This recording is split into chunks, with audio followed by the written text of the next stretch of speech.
won't let her son have fun on holiday, so I shouldn't either. Foot helicopter parenting. Note, I'm from the UK, so if any ages, terminology for anything seems off to you, that's why. TL, doctor at the end.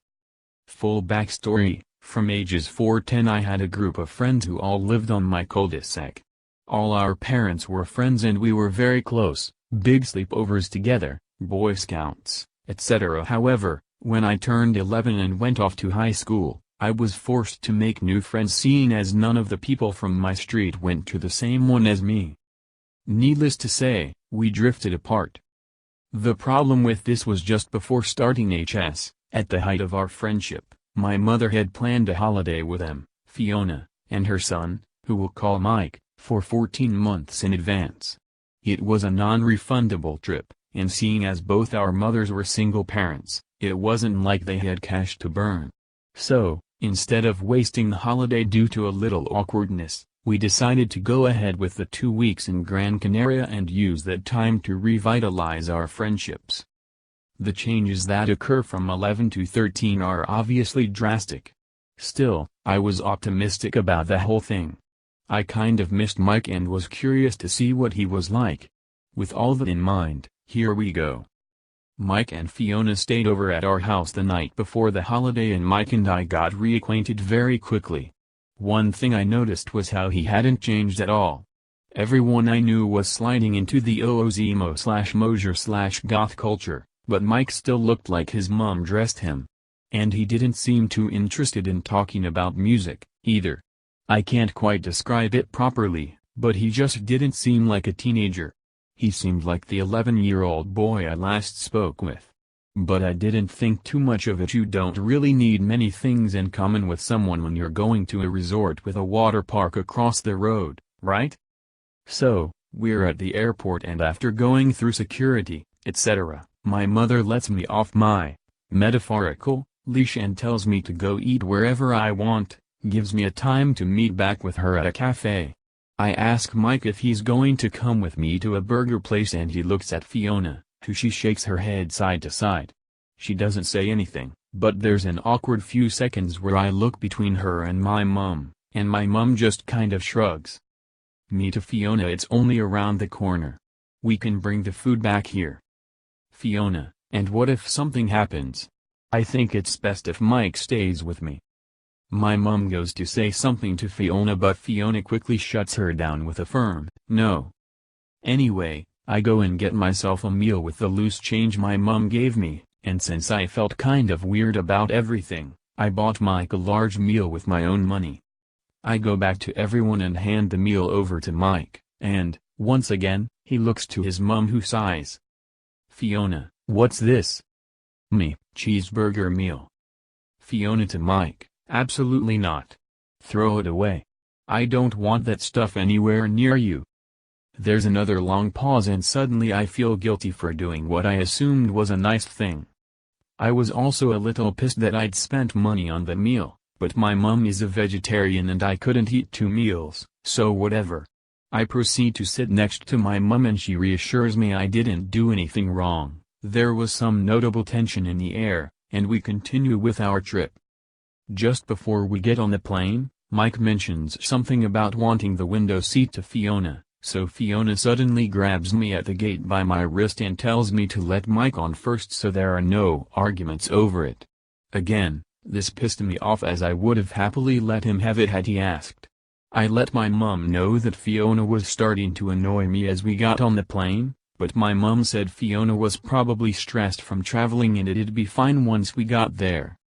The next thing I know we're in the air, and after 5 minutes of staring at his phone, not out of the window, Mike falls asleep.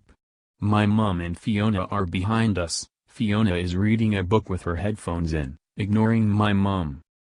Being the extrovert that my mum is, and easily bored, it didn't take her long to start chatting with a couple who were in the next aisle. They also happened to be staying at the same resort, and had 4 kids of their own who were all early mid-teens.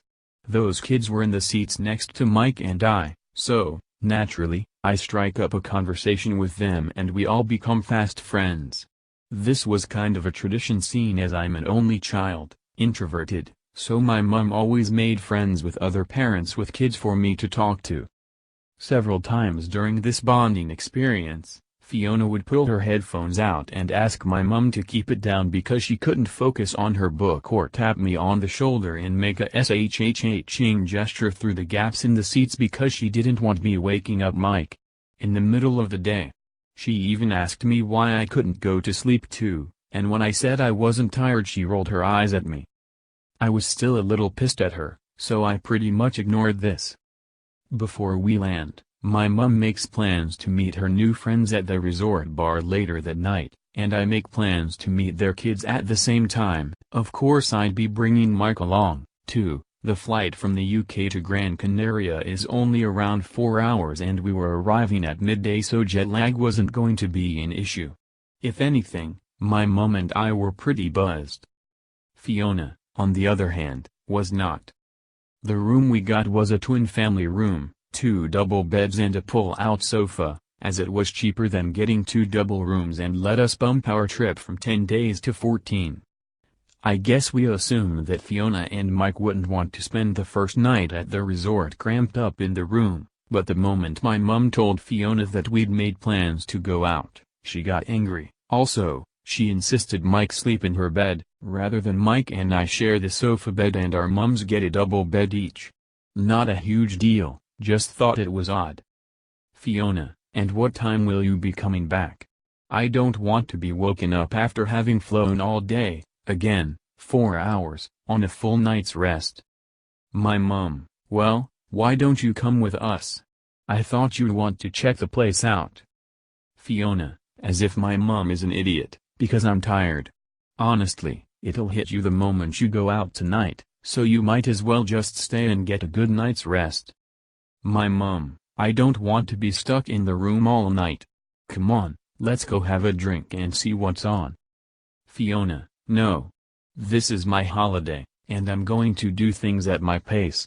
The holiday was split 50-50. My mum and I decided to go anyway, and when the time came to leave the room, I noticed Mike sat on the edge of his mum's bed sulking. He obviously wanted to come with us rather than stay in the room, as there were arcade machines, games, music, and a show going on right outside. Me to Mike, why don't you come with us? Once again, Mike looks to his mum, who does her trademark sigh. Fiona to me, he's tired. Me to Mike, do you want to come, or do you want to go to sleep? Fiona shoots up, seemingly offended, don't ignore me. I just told you he's tired. At this point, my teenage angst was boiling over. I'd spoken back to people for far less and had only bitten my tongue when she grabbed my wrist because I didn't want the holiday to be awkward. Thankfully, my mum could see that I was about to go off and stepped in. My mum to Fiona, I'll watch Mike, don't worry. And we'll be back by 11. Fiona pauses a moment, then says, 10:30. So, we go out and have a great time.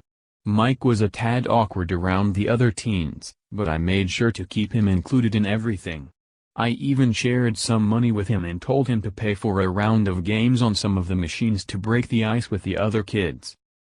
We got in at midnight, but Fiona was sound asleep and she didn't have anything to say when she woke up. Until breakfast.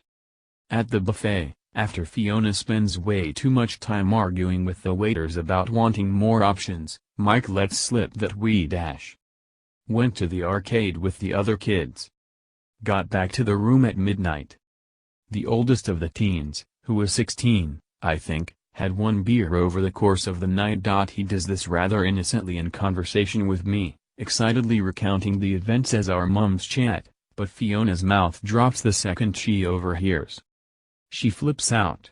She tells my mum she endangered her son by letting him wander off alone, in a group of 6, in a resort with security and adult supervision inside a little arcade that was basically attached to the main lobby, and she makes it clear he isn't to leave her side for the rest of the trip.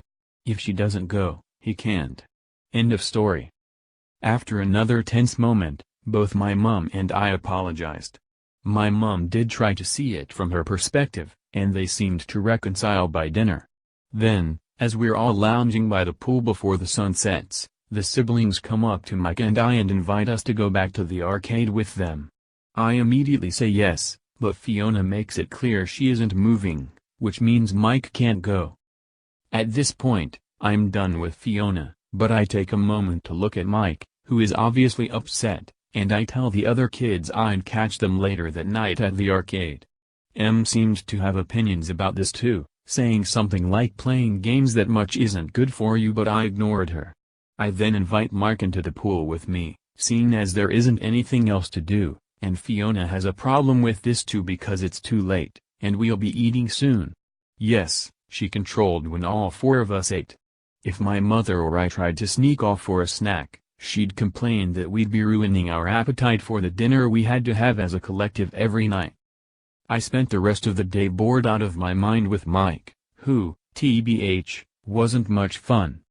Night comes around again and Fiona comes out this time, but she sits at the bar and still won't let Mike leave her side, meaning he has to sit next to her and watch her get drunk on wine, but even that has its drama. We'd gone to an all-inclusive, again, for money reasons, and they usually allow you to drink alcohol for free so long as it's house. If you want anything branded, or a cocktail, you pay. Fiona didn't seem to like this, and continually complained that the house wine tasted of piss. Quite loudly. Especially when the barman was refilling her glass. After listening to her ramble for 20 minutes, I was done. I wanted to go have fun with the other teens regardless if Mike could come or not, so after I speak with my mom, she insists I not feel guilty about leaving Mike as that was on Fiona. She tells me it's my holiday, too, and I should do what I want to have a good time. So, that's what I do. For the next 5 or 6 days, I spend pretty much every second with the other kids. But I always invited Mike. I asked him and his mother every day if he could come with me, and she said no every time. I'd even ask several times if I kept running into them, but then Fiona would just get annoyed at me for bothering her. I just wanted to make it clear that Mike was more than welcome to hang out with us. This all came to a head by the time Saturday rolled around. There was some deal with the resort to get a free day pass at the water park across the street if you booked a certain package, which we had. My mom and I had asked Fiona every day which day she wanted to go to the water park, as we wanted to spend the entire day there and get our money's worth, but she never seemed interested. So, when the other family with the 14 said they were going that Saturday, I asked if I could go with them instead. Em took issue with this. Fiona to me, before my mother has replied, "No, you should come with us. We're on holiday together, you know." Me, "Well, do you want to go today?" Fiona, "No. Not today. I don't want to go today." Me, "Okay, well I do want to go today." Fiona, "You should wait until Mike can go, otherwise what was the point in coming together?" Me, "Then let him come with us." Fiona, I said no. A little patience wouldn't kill you. Me, sarcastically, "This is my holiday, and I'm going to do things at my pace." Tensions are obviously rising again, so my mom says that I can go today and that she'll give me her pass when Fiona go, so Mike will still have a friend to go with. I pull Mike aside before I head off with the other family and ask him to convince Fiona to let him come, and the other kids' parents even offered to speak with her, saying they'll keep an eye on Mike, but nothing worked. She kept saying no and was very rude to the other parents. I don't recall the conversation very well, but it was something along the lines of, "For all I know you're a family of serial killers, so please refrain from talking to me or my child." The family weren't impressed. So, I go, I have a fantastic time, and I get back to the room at around 7 p.m., shortly after the park closed. Once I've finished getting changed, Mike and Fiona enter. Fiona to me, "Did you have a good time with your little friends?" Me, "Yes." Fiona, "Really? 'Cause I thought I saw you earlier on your own by the pool. Thought they might have ditched you." Me, baffled, "No. I was at the park all day. Did you have a good time reading your book?" Fiona just grunts at me and makes her way to her bed. Me to Mike, "I wish you'd been there, Kieran," one of the other teens, did a backflip off a diving board. It was cool. Fiona, under her breath, mocking me, it was cool. By this point, I was super irritated with her. This woman in her late 30s had been treating her teenage son like a baby the entire holiday. She'd complained that all the all-inclusive food, drinks were crap whenever we had meals together, making it impossible to enjoy whatever time I spent in her company. And, now she was making fun of me. I'd had enough. Me to Fiona, is there a problem? Fiona mumbles something. Me, because if there's a problem, I think you should just say it so we can get on with our holiday. Before she even turns around, Fiona launches into a tirade about how I'm a spoiled, selfish brat that has abandoned her son and ruined his holiday. In her mind, his sulking and being bored is down to me not sulking and being bored with him. She tells me I've been dragged up, not brought up, and that my mother should have done a better job. When I try to reason with her, which, TBH, only lasted 5 seconds because I was getting very angry, and ask what's the harm in Mike spending some time people our own age, she goes off about drugs and alcohol and abduction and foreign rapists and all sorts. Like, I get you want your 13-year-old to stay safe, but everywhere we went was heavily secured. Not to mention these Canary Island resorts are ridiculously British. Most people that visit there are from the UK, so I have no idea where this foreign fear came from. And, if she truly thought the place was a danger, why book it to begin with? Anyway, being 13 I quickly devolve into cursing at her, and I don't hold back at all. I call her a B and a C and tell her to F right off and shove that bedside lamp up her pee. I just get plain nasty with her. I'm not proud of it, and she used my language, attitude as a "this proves I'm right" argument, but I was beyond caring. BTW, this all takes place in about 5 minutes, and just as we really start to go at it, and after she's insulted my mother's parenting numerous times, the bathroom door swings open and out comes my mom. She'd been in there the entire time, and she'd heard everything. At first, I think I'm in trouble for my language. But, to my surprise, my mom doesn't say a word to me. Instead, she goes off at Fiona like I've never seen her go off before. Fiona is pretty much silent through this whole ordeal. From the second my mom starts yelling at her, she buries her head in a book in the corner of the room and doesn't look away for a solid minute or two. Then, Mike, who, understandably, didn't like seeing his mom getting yelled at, suddenly turns to my mom and shoves her. He doesn't say anything. He doesn't try to calm the situation or even just defend his mother with words. He shoves my mom a good few meters across the room. FYI, my mom is an amputee, she only has one arm. Obviously, I would have reacted negatively if she'd had two and he'd shoved her, but I think it definitely added to my reaction. Fiona, upon seeing this, says during the stunned silence, "Thank you, Michael." TBH, at this point all I was running on was pure rage. So, I walk right up to Mike, punch him between the eyes as hard as I can, then listen to Fiona wail as I storm out the room. My mom yells at me as I leave, but when she finds me by the side of the pool 10 minutes later and tells me off for what I've done, she has a guilty grin on her face. The worst thing about this was we still had to share a room for another week. There was obviously no way of reconciling that incident, but Fiona did make Mike apologize to my mother in return for me apologizing to both Fiona and Mike. Funnily enough, Fiona didn't apologize to anyone. Then, Fiona went as far as to suggest Mike should get a free shot at me because I'd punched him, so I suggested I get a free shot at Fiona because Mike had shoved my mom, and another argument broke out. Needless to say, we never spoke to Fiona or Mike again. Not even while we shared the room. Not on the plane home. Not when we collected our luggage. We even got separate taxis back to the street we all lived on. My mom and I did have a great time with the other family though. P.S. I probably haven't played up the entitled parenting part as much, but Fiona couldn't have a conversation with any member of staff without wanting more than we'd paid for. She actually stated she worked hard so she was entitled to the best. She wanted free booze.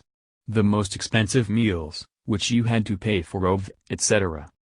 TL, Doctor, Mum and I go on holiday with entitled Mum, Fiona, and son, Mike. Fiona won't let Mike, a 13-year-old, go anywhere without her. Refuses to let him hang with friends I make at the resort. Blows up at me for ditching him when all she allows him to do is sit by the pool as she reads her books. Mike ends up shoving my mum when Em and her are arguing, so I punch him in the face. / generic entitled behavior with staff. Edit. I previously posted this in both entitled People and Helicopter Parenting before I had enough comment karma for here. Edit 2. This happened 13 years ago, I'm 26 now. Mike actually lives on the same street we grew up on, but inherited the house. Fiona lives elsewhere, no clue. Mike is married. No idea if they have children. My mum drip feeds me gossip as she gets it. Edit 3. This is an edited down version of a chapter from my memoir, I'm an author. If you like these kinds of stories and use Kindle Unlimited, then you can get it for free, although it heavily involves exploration of sexuality at a young age and other NSFW topics, so may not be for you.